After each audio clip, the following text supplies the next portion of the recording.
Hello everyone, now we're going to be working with the binding box. So I'm going to zoom in on the artboard here and I'm going to click on Beach Life with Control and a plus sign on my keyboard.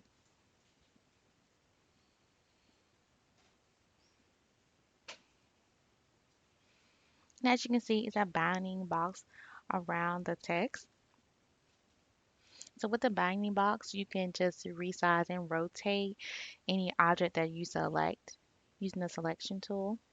However, if you turn off the binding box, you cannot resize or rotate the selection by dragging it anywhere in a document.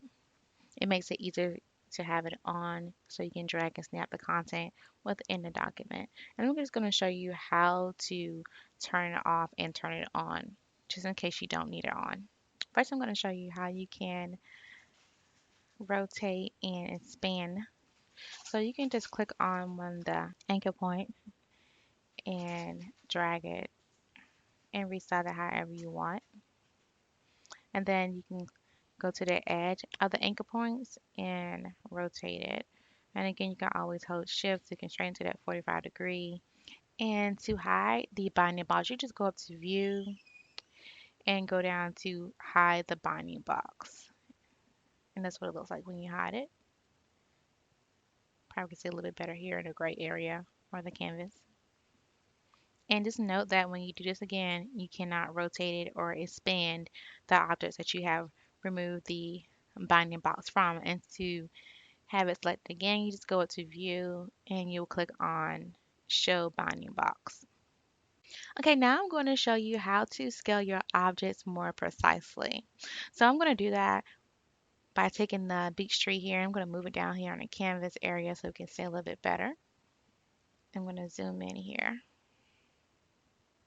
with Control plus sign on my keyboard. Make sure you have your selection tool selected.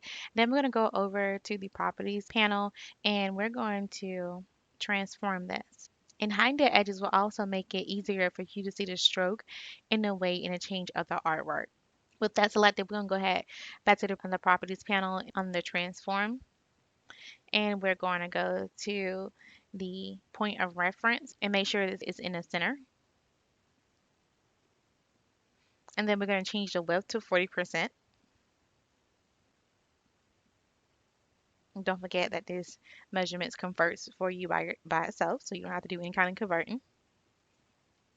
And make sure that this chain is locked. So you want to go ahead and maintain the width and the height property. So we're going to click on that.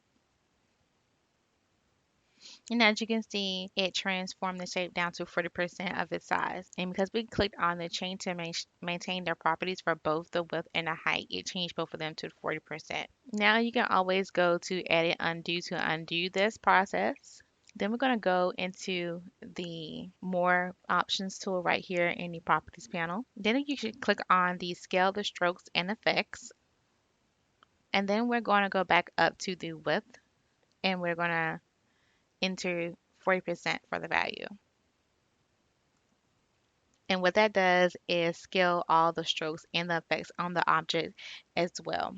Now we're going to go ahead and apply the edges back to the object. So you will go back to view and then you will click on show edges. Zoom in a little bit closer so you can see them. Okay, so here's the edges of the object here. Here.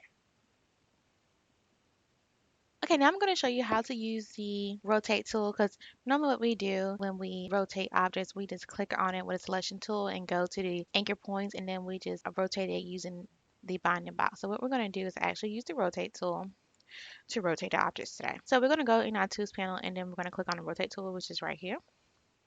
And then we're going to make a center point for the object. I'm going to make it somewhere around here. I see it here, but I think I'm going to move it just a tad bit, a little bit more down here.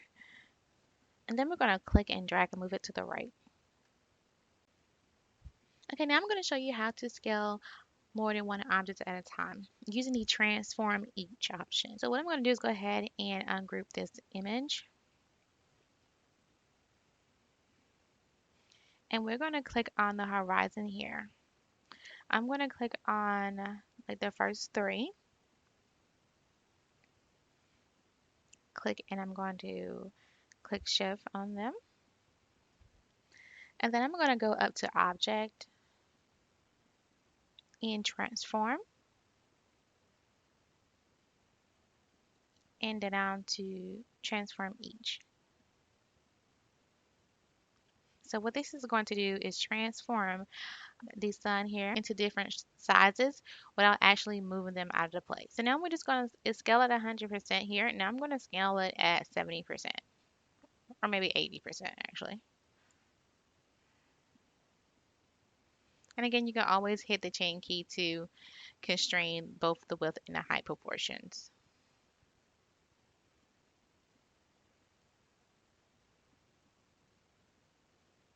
Make sure for the option that you do have these selected, whatever kind of effects you have on your objects, you want to make sure you have that selected in the options. Then we're going to click on OK. I'm going to zoom in a little bit.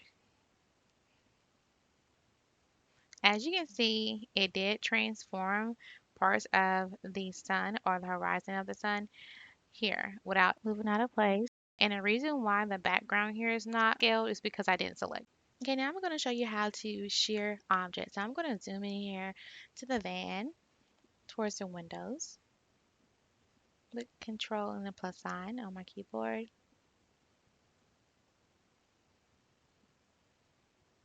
And as you can see, the windows have a shear object on them. So I'm going to show you how to do that. First thing we're going to do is draw a rectangle. And we're going to have the fill as white.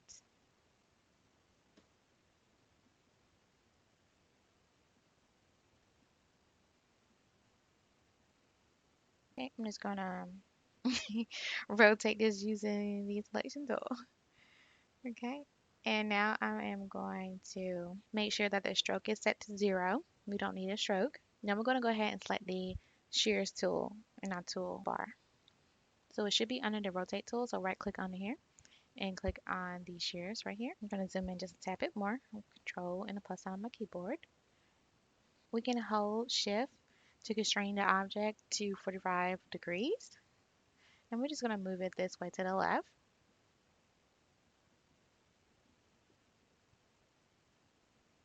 Now in our properties panel, under opacity, we're going to turn the opacity down to like 40%. Or you can just type in 40%. I'm going to zoom out to the tab so I can see how that looks. I'm going to click off here with the selection tool.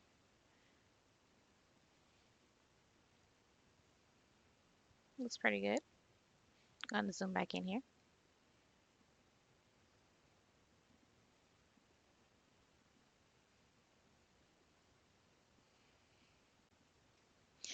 Shearing tool just allows your object to become slanted or skewered on the side of which the object is along the axis you specify. So what we're going to do now is we're going to transform the rectangle using the menu command. So I'm going to go ahead and select the rectangle here. Then we're going to go to Object, Transform, Move. And then we're going to do this positioning at 0.12. And then the vertical at 0. The angle should be at 0. Then we're going to click on Copy.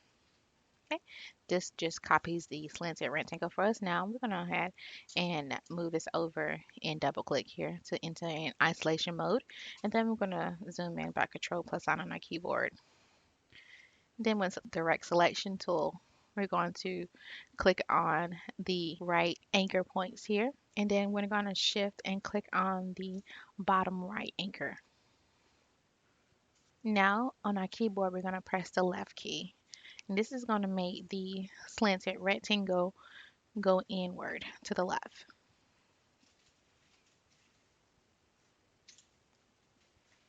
Now we're going to double click again to X isolation mode and zoom out here with Control and the minus sign on our keyboard. Just to recap, what we did was resize the slanted rectangle, because if we was to try to resize it with a selection tool, it wouldn't resize it properly, seen here.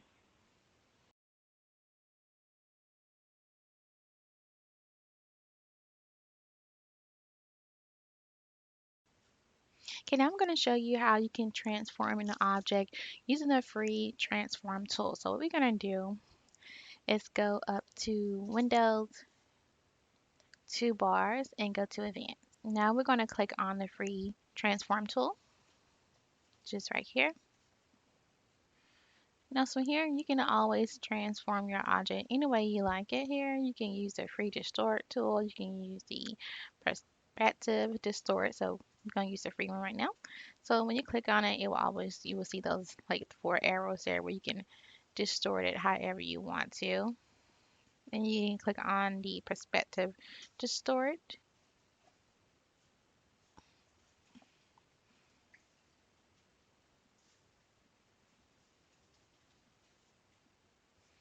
And then you have your free distort.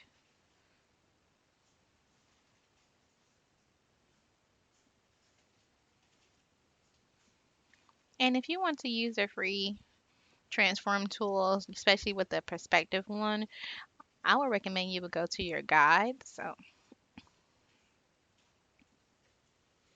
they have a perspective grid here that you can click on and click on show the grid. I'm gonna zoom out here and it puts it on an artboard. So I'm gonna drag that over here and zoom in. So with the free distort tool on here, you can do your perspective. Let me change that. And with the grid, it helps you align it. So you can put it at any kind of perspective that you want, your object. This is my imaginary wall when I'm putting this tree on here.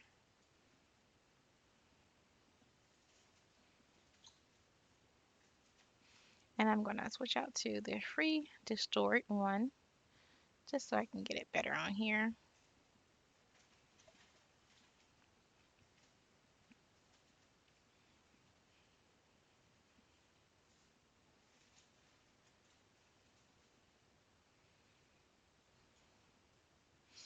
And again, whenever you're doing a distort, the free transfer tool with the free distort, always try to use the grid for the perspective. It just helps you. Just want to show you that real quickly. And also, when you go to the perspective grid, you can always change the grid line as well. You can make it bigger and you can make it smaller to fit your project needs.